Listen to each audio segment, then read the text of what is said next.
금요일 연중 하차 시간입니다. 지표들을 통해서 저희 또 함께 금리와 더불어서 물가 상황까지 함께 짚어보도록 하겠습니다. 함께 해주실 분은 이코노미 21의 양영빈 기자님 모셨습니다. 기자님 어서 오세요. 네, 안녕하세요.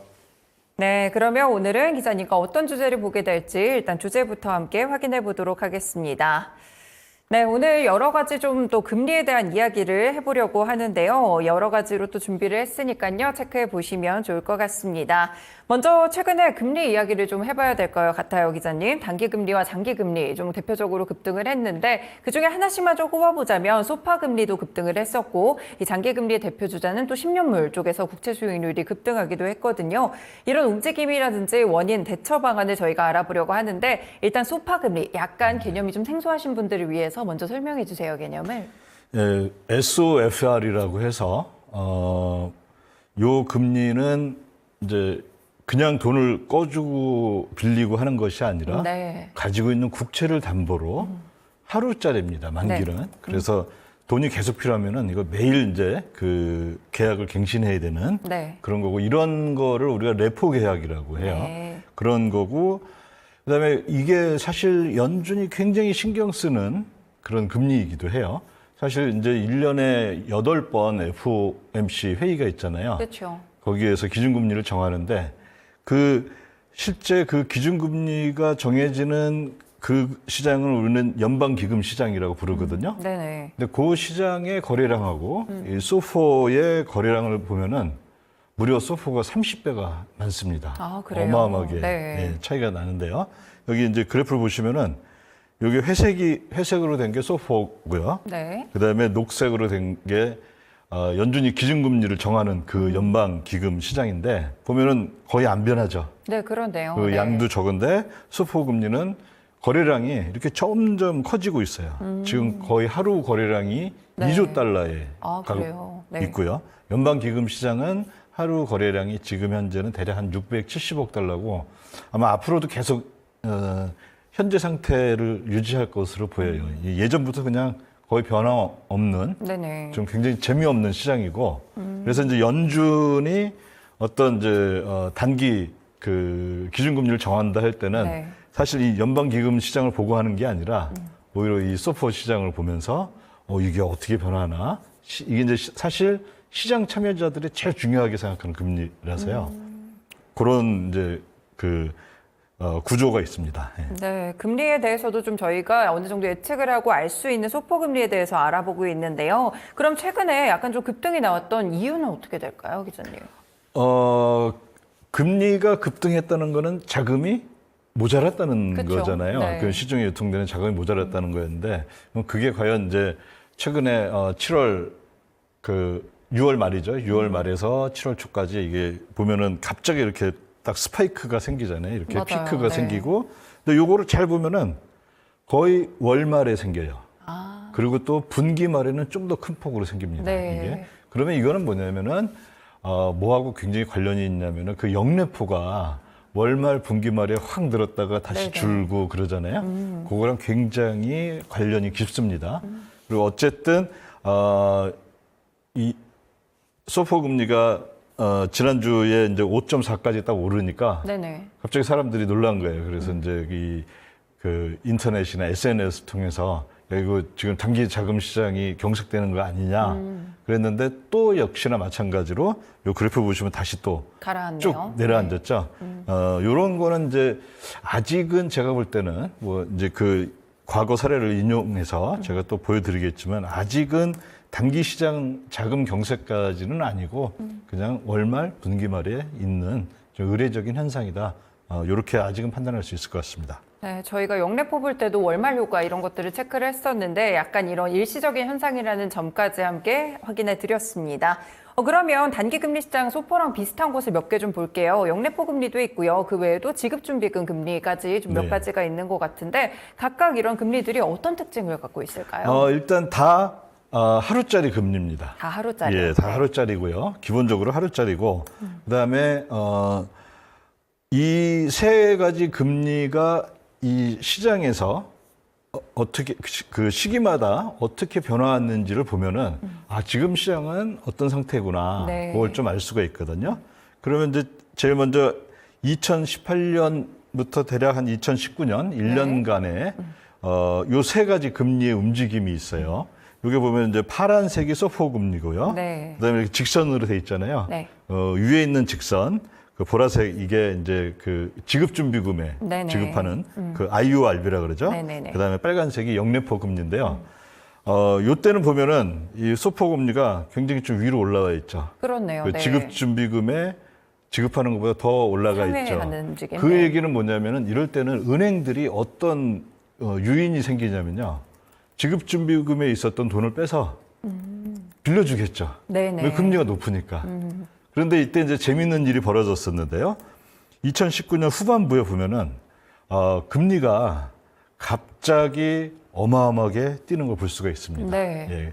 이게 이제 어떤 때였냐면 2019년 9월 중순에 있었던 사건인데요. 무려 금리가 5%까지 뛰었어요. 5% 네네. 이상으로.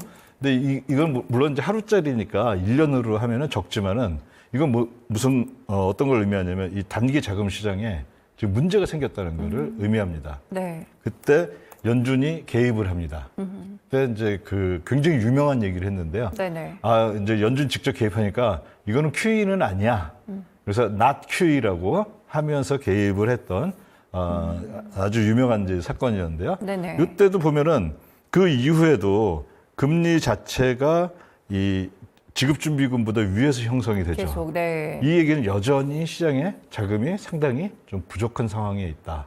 그리고 이때는 또 어떤 때였냐면은 연준이 QT를 그 1차 그 양적 긴축을 했던 때예요. 네. 그러니까 이제 그 필요한 지급준비금이 점점 없어지는 거였죠. 네. 그런 이제 상황이 있었습니다.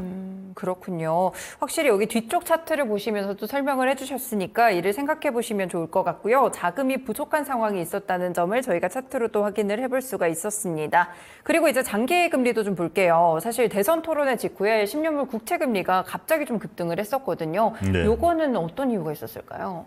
요거는 좀 굉장히 재밌는데 대선 토론회 전에는 트럼프의 당선 확률하고 바이든 현 대통령의 당선 확률이 네. 바이든 대통령이 조금 높았거든요. 네네네. 근데 토론회 끝나고 나서 이제 민주당 됐죠. 그 토론회 평가가 폭망했다고 그러잖아요. 네. 그리고 이게 망하면서 어떤 일이 생겼냐면은 트럼프가 당선이 됐다.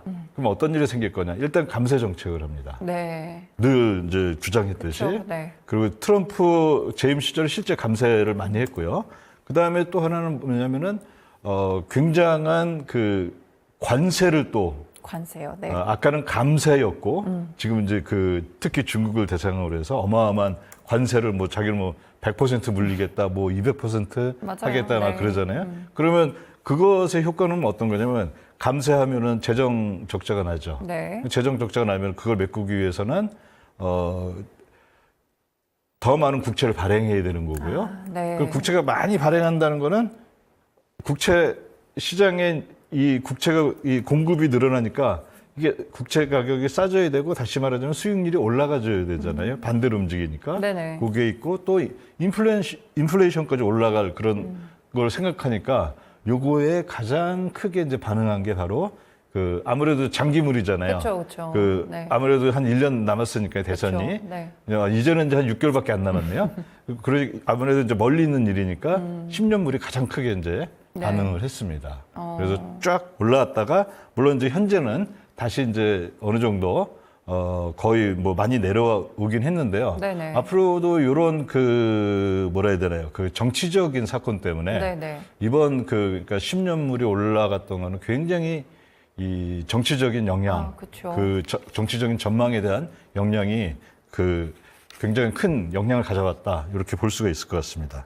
그러면 말씀 주신 대로 이제 11월에 대선이 있으니까요. 네. 한 5개월 정도 남은 것 같은데 그렇게 봤을 때 그때까지 그러면 저희가 국채 수익률 자체가 굉장히 정치적인 스탠스에서 변동성이 좀 생길 거라고 보세요? 그렇죠. 만약에 바이든이 이제 혹시 모르지만 물러나고 네네. 새로운 또 유력한 민주당 후보가 된다. 그러면 이게 다시 또 역전될 수 있겠군요. 또 쭉 이번에는 다시 하락하고 아니면 이제 뭐 다시 이제 트럼프가 완전히 승기를 잡았다. 그러면 네. 굉장히 또 오를 가능성이 있겠죠. 예. 네, 그렇군요. 장기 국채 금리가 이제 수요랑 공급에 의해서도 움직이기도 하지만 이뿐 아니라 지금 예측에 의해서도 좀 움직이는 것 같습니다. 특히나 올해 이벤트가 있기 때문에 대선이라는 미국 대선과도 연결지어 보시면서 장기 국채에 대한 투자 전략을 세워보셔도 괜찮을 것 같네요. 그러면 다음으로 또 최근에 ECB 포럼이 좀 있었는데 파월 의장이 여러 가지 이야기들을 좀 내놨던 것 같아요. 아무래도 이제 금리 인하에 대한 스탠스도 좀 이야기를 했던 것 같은데 어떤 발언에 좀 주목을 해볼까요? 뭐 결국에 기존에 이제 뭐 지난주에는 저기 샌프란시스코 연준의 뭐 메리 델리라든지 네. 아니면 뭐 여러 분들이 이제 이렇게 자기 의견을 얘기했는데요. 뭐 잘하고 있다.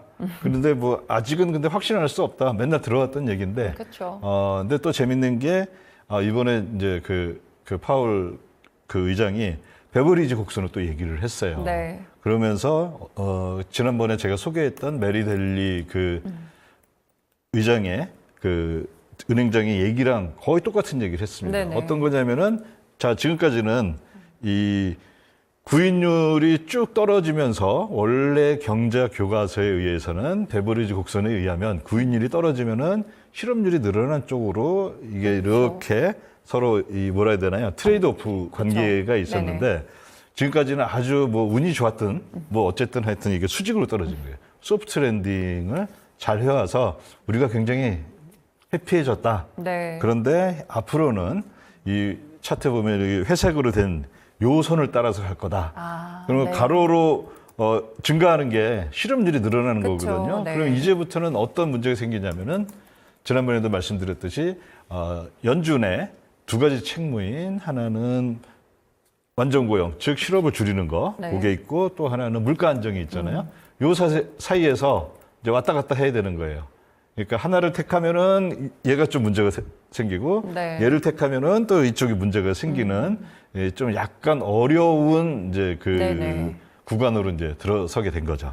네, 그렇군요. 그러면 일단은 지금 시장에서는 뭐 연내 금리 인하 1회 정도를 뭐 예상하는 것 같고 파월 의장도 사실 뭐 딱 언제 인하를 하겠다 이렇게 얘기하지는 않았거든요. 이렇게 좀 까다로운 스탠스가 된다면 내년까지도 좀 공격적으로 금리 인하하긴 좀 어려워 보이나요? 어떻게 보세요? 근데 이제 그게 결국에는 뭐 데이터 디펜던트라고 해서 늘 이제 얘기하는 거지만 그럼 네. 우리가 지금 현재 데이터는 어디 와 있나 그 수준을 한번 보면은 네. 지난주에 이제 GDP 나우가 또 네, 발표가 그렇죠. 됐습니다. 이번 주죠. 네, 이번 GDP 주에요. 나우가 이제 우리가 이제 계산해 보니까 얼마가 될 거야 하고 미리 예상하는 건데 뭐 나름 뭐 괜찮은 정확도를 갖고 있는데요. 네. 이게 보면은 최근에 2.7% 거의 3% 수준에서 네. 지금 1.5%까지 내려왔습니다. 많이 내려왔네요. 예, 굉장히 많이 내려와 있죠. 그리고 미국의 GDP 구성을 보면요. 70%를 소비가 차지하고 있어요. 그러니까 소비가 늘어났느냐 줄어났느냐에 따라서 GDP가 올라가느냐 떨어지느냐 그렇죠. 이런 특징을 많이 갖고 있는데요. 최근 이걸 보면 소비가 얼마나 감소했냐면은 대략 이제 그 빨간 표를 보면은 빨간색 그 상자를 보면요. 네. 요게 이제 6월 27일 기준으로 본 건데요. 소비가 기여한 부분이 대략 한 1.68%예요. 네. 6월 27일에는. 근데 가장 최근에 있었던 7월 3일 걸 보면은 0.76으로 줄었습니다. 네네. 그 얘기는 뭐냐면 거의 1% 포인트가 줄었어요. 소비가. 그렇네요. 네네. 그럼 소비가 줄었다는 건 어떤 거죠? 인플레이션이 감소할 것이다 예상할 수가 있잖아요. 그럴 수 있죠. 네. 자, 그다음에 GDP가 줄었어요. 그 얘기는 뭐냐면은 고용이 감소할 거다 이 예상할 수가 있죠. 네네. 자, 그러면 이제 이럴 때는 연준은 뭘 해야 되나요? 금리 인하를 할 수밖에 그쵸. 없잖아요. 네. 그래서 일단 현재 이 들어와 있는 우리가 알 수 있는 데이터로서는 금리 인하를 위한 이런 어떤 그 준비 이런 것들이 상당히 많이 이게 잘 이제 진척이 되고 있다. 네. 이렇게 볼 수가 있다 생각할 수가 있습니다. 네, GDP 나오를 보니까 확실히 어느 정도 금리 인하에 대한 기반들이 좀 마련이 잘 되어가고 있는 그런 현상들이 좀 나타나는 것 같습니다. 그럼 마지막 차트까지 좀 같이 확인을 해볼까요? 네, 마지막 차트에서는 이 부분 영래포 추이 같은데 네. 이 월말 효과 얘기해 주시나요? 네. 이게 그러니까 네. 이게 제가 참 여러 번 이 SNS나 이런 데를 통해서 얘기를 하는데 네네. 이게 영등포 올 때마다 사람들이 약간씩 이제 그 흔히 뭐 인터넷 용어로 말하자면 발작 버튼이라 그러잖아요. 네. 그 말들이 많이 나오는데 여전히 또 똑같았어요. 이번에도. 그러니까 영등포가 이 분기 말에 네네. 올랐다가 여전히 다시 원래대로 내려왔다. 그러니까 요거는 좀 약간 시장을 좀 그 비관적으로 보는 사람들이 네. 요 얘기 많이 하는 것 같은데 그런 거 아니고 늘 분기에 올랐다가 다시 분기 초에 그 월 초에 다시 또 제자리로 오니까 네. 그런 거에 현혹되지 말고 그냥 이제 시장 원리대로 논리대로만 네. 이렇게 매매를 투자를 하시면 될 것 같습니다. 네, 알겠습니다. 늘 저희가 또 영래포에서 월말 효과 강조를 해드리고 있으니까요. 이번에 분기말 효과로 또 함께 올랐다는 점까지 체크해 드렸습니다. 네, 기자님 오늘 말씀 여기까지 듣겠습니다. 고맙습니다. 네, 감사합니다. 네, 지금까지 연준 와처 시간으로 진행됐고요. 이코노미 21의 양형빈 기자님과 함께했습니다.